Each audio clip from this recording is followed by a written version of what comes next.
Information received. Internet connection established. You have received a voicemail. SCP Foundation Training Interface. Database access granted. Transmission incoming from Agent Number 13227. Prepare for your next mission.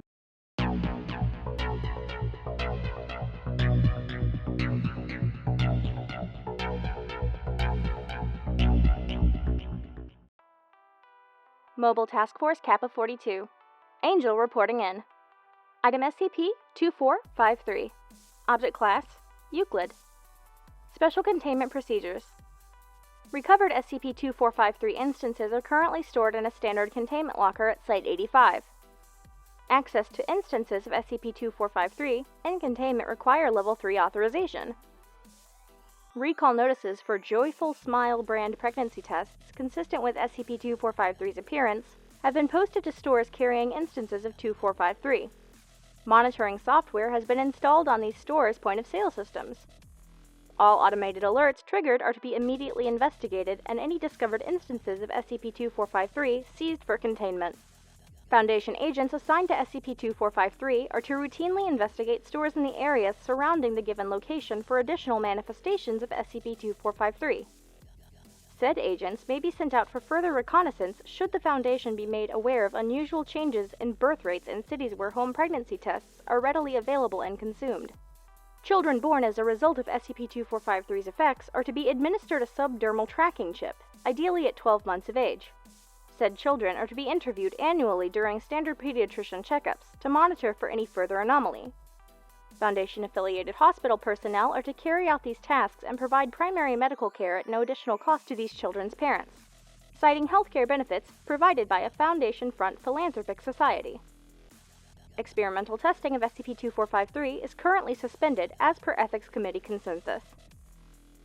Description: SCP-2453 is the collective designation for all instances of an anomalous home pregnancy test marketed under the brand name Joyful Smile.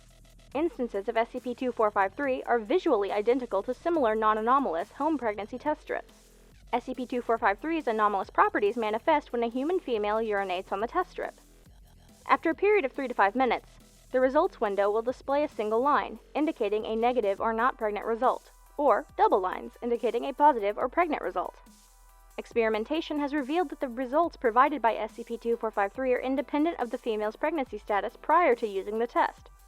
Based on records recovered by Foundation investigations, SCP-2453 is believed to either induce or terminate a pregnancy, with the user's pregnancy status becoming consistent with a result provided by the instance of SCP-2453 used. In all cases where an existing pregnancy has been terminated by SCP-2453, the resulting biological waste has been determined to correspond to the mother's genetic makeup, but no fetal tissue has ever been recovered. In the case of a pregnancy that lasted for approximately 20 weeks or longer, SCP-2453's display window remains blank, and the pregnancy proceeds as normal. Strong correlations have been found to exist between chance of pregnancy following SCP-2453 use and certain characteristics possessed by the mother. See Addendum 2453-B for a partial list of speculative criteria pertaining to SCP-2453 results. The Foundation was first alerted to SCP-2453's existence following an investigation into a series of potentially anomalous births. Consistent between all affected individuals was the presence of the then previously unknown Joyful Smile brand of home pregnancy test in the household rooms and/or waste receptacles. All unused and unsold instances of SCP-2453 were immediately confiscated for containment. Routine cross-object investigation has revealed that SCP-2672 shares similar branding with SCP-2453.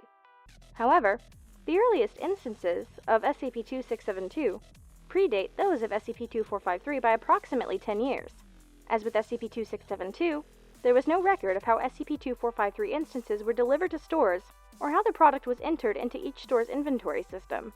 Employees of affected businesses, when interviewed, reported observing no unusual happenings. Those interviewed further reported never noticing any pregnancy products branded differently from the store's usual stock. Addendum 2453-C. Follow-up investigation. SCP-2453 originally came to Foundation attention due to the fact that a small percentage of its affected users gave birth to children who possessed physical characteristics that differed from those of both parents. Subsequent genetic testing revealed that in these cases the child's genetic makeup was not consistent with that of their apparent biological parents. In multiple instances, the child was born with a pair of recessive alleles, despite one or both parents being homozygous for the dominant trait. In an effort to better document this anomaly, Foundation geneticists developed a database recording the sequences of all children known to have been produced by SCP-2453. When compared to their supposed parents, the genetic disparity was found to be far more widespread than previously believed. Thus far, every child in the database has been noted to possess a genetic makeup inconsistent with that of their parents. Comparison to a partial list of Foundation assets returned a near-perfect match with the D-Class subject from the initial SCP-2453 experimental runs. The D-Class individual in question had received a negative result and subsequently underwent a termination of pregnancy following the use of SCP-2453.